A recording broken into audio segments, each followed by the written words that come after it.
They say every family keeps secrets. Some are small, like a name you're not supposed to mention or a room you don't enter after dark. But others are older. Older than the house you live in. Older than the blood in your veins. My father told me once that if I ever saw him, the man who walks where the light ends, I should never speak, never ask questions, and above all, never stop walking.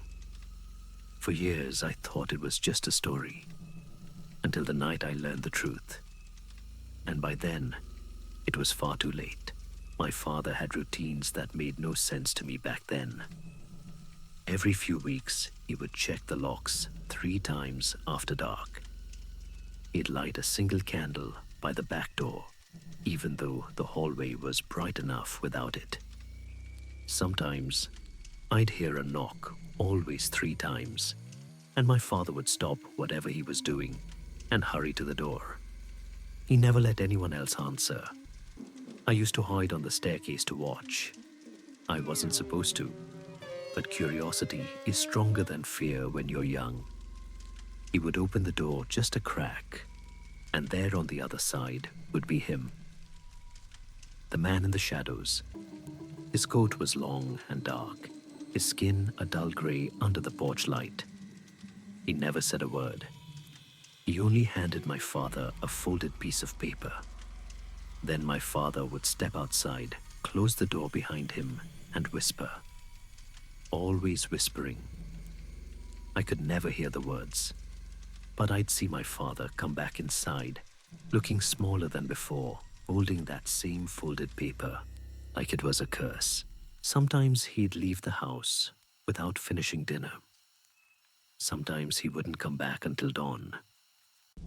When I asked where he went, he said he was doing the Lord's work. But I remember thinking that whatever he was doing didn't look holy. Once I caught a glimpse of one of those papers. It wasn't a letter. The page was covered in strange shapes, circles and lines that looked like someone had drawn them while shaking. And at the bottom, a name written backward. My name. It happened 2 days after my 8th birthday. The air smelled like autumn, sharp and smoky. We'd just finished dinner when the knock came again. 3 slow raps that seemed to echo through the walls. I was on the stairs when my father opened the door. The man stood there motionless as ever and passed him a piece of paper. For a long moment, my father didn't move. He just stared at it. Then he opened it, and I watched the color drain from his face. He looked up past the door past me, and for the first time in my life, I saw fear in his eyes. He turned to my mother, who had come in from the kitchen still holding a dish towel. He handed it to her silently. She read it once. Then she fell to her knees. It wasn't the kind of scream you hear in movies. It was something deeper, something raw. It sounded like every hope she'd ever had was being torn out of her chest. My father crouched down beside her, but she shoved him away, clutching the paper to her heart like it was a weapon. When she finally spoke, her voice cracked like broken glass. No, not him. That night, I heard them arguing downstairs. Their voices weren't raised, not like a normal fight. They sounded scared. How are we supposed to do this in 6 months? My father hissed. My mother's voice trembled. We can't just give him up. We can't, he answered.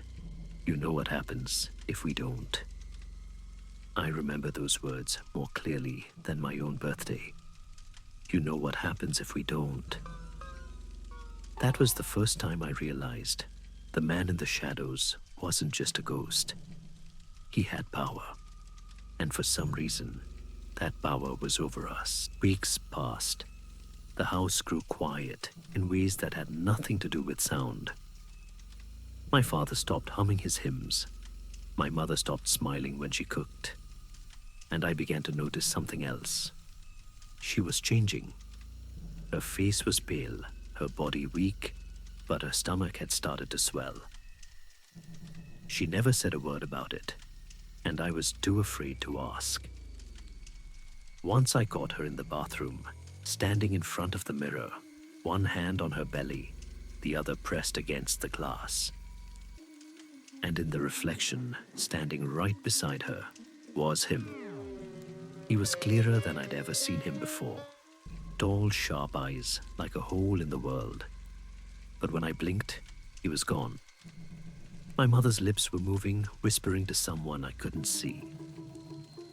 My father spent most of his time locked in the study now.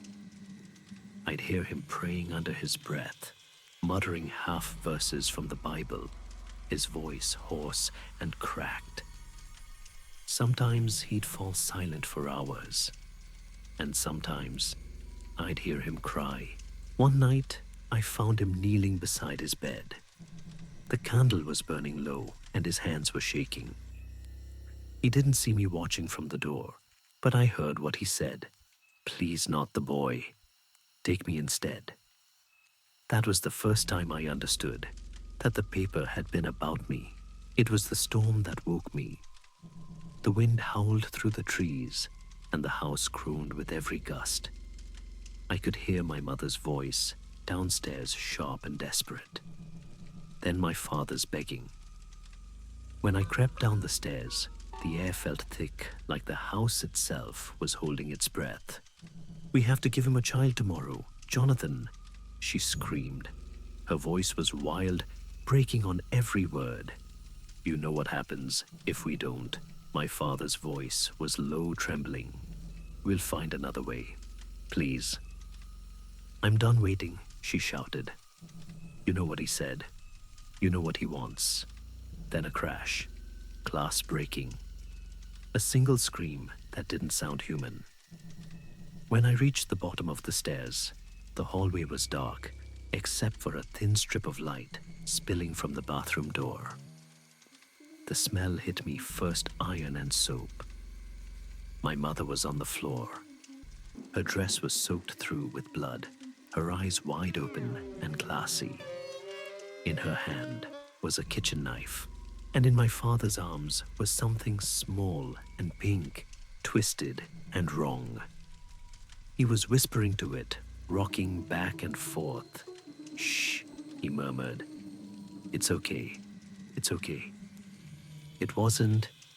Nothing was ever okay again. The funeral was quiet. The church smelled like lilies and dust. My father stood at the pulpit and read from his Bible, but his voice was hollow, his eyes empty. They said my mother's death was suicide. They said she'd lost her mind. No one believed otherwise, and no one asked questions. After that, my father stopped going to church altogether. He stopped praying. He stopped everything. But sometimes, late at night, I'd hear him whispering again. Not to God this time. He'd sit in the kitchen with a bottle of whiskey and stare into the dark, mumbling words I couldn't understand. Sometimes he laughed. Sometimes he cried. And sometimes he just listened. The candle by the back door burned again, and every so often I'd smell that faint smoke drifting through the house. 4 years passed. I was 17 when I finally confronted him. It was late. He was drunk, sitting on the porch with a half-empty bottle, and his Bible open to a page he wasn't reading. I stood in the doorway, shaking. "You killed her," I said. He didn't look up. "You let her die because you were too afraid to fight." He lifted his head slowly, his eyes red and wet. Then he said something I'll never forget. "He wanted you." At first, I thought I'd misheard. But then he kept talking, voice breaking apart. The note. It said he wanted a child of ours. "We couldn't give you up. We tried to make another, but there wasn't enough time. The baby, it wasn't ready." He covered his face, sobbing. "Your mother couldn't live with it. She thought maybe if she gave herself." maybe it would be enough. He looked at me, and I didn't see my father anymore. I saw a man hollowed out by something too big to fight. Then he told me the rest. How his father, my grandfather, had made a deal with the man in the shadows. How he traded something precious for a miracle. I was born wrong, he said. Couldn't walk, couldn't talk. I was dying. But one morning, I just got better. And then he came. Your grandfather knew what it meant. He did what he was told. For years. I asked what the man was. He shook his head. I don't know. Maybe he didn't either. But he promised health money luck if we served him. If we obeyed. He ran a hand through his hair. When your grandfather refused, people started disappearing. First his brother, then his wife, then him. He looked at me like a man confessing to murder. I curse him every day. If he'd let me die, none of this would have happened. You'd have been free. He pressed his hands together, trembling. I should have ended it, but I didn't. I was a coward, and now it's your turn to carry it. He fell silent, then the weight of it dragging him into sleep. I sat there long after listening to the wind scrape the windows. When I finally stood up, the house was quiet, too quiet. I walked into the hallway, my legs weak. The air smelled faintly of smoke again, the same smell I'd known since childhood. That's when I felt it, a hand on my shoulder, cold, steady, patient. I turned. He was there. Not half seen, not flickering real. Every line of his coat, every crease in his face. His skin was pale, but his eyes were worse. I can't describe them. Every time I try to remember, my mind just stops. He held out his hand. There was a folded note between his fingers. My arm moved before I could think. I took it, and as soon as it left his hand, he was gone. I stood there staring at the paper, afraid to open it. But I did. Of course I did. 3 words written in neat, slanted handwriting. Your father. Some nights I still dream of that house. The sound of the door creaking open. The faint smell of smoke crawling through the air. And the shadow of a man standing just outside the light. I don't know what he is. Maybe he's death. Maybe he's something worse, something older. But I know this. He always comes when it's time to collect what he's owed. So if you ever hear 3 knocks on your door, slow and patient, don't open it. Don't ask who it is. Just keep walking. Because once he knows your name, he never forgets.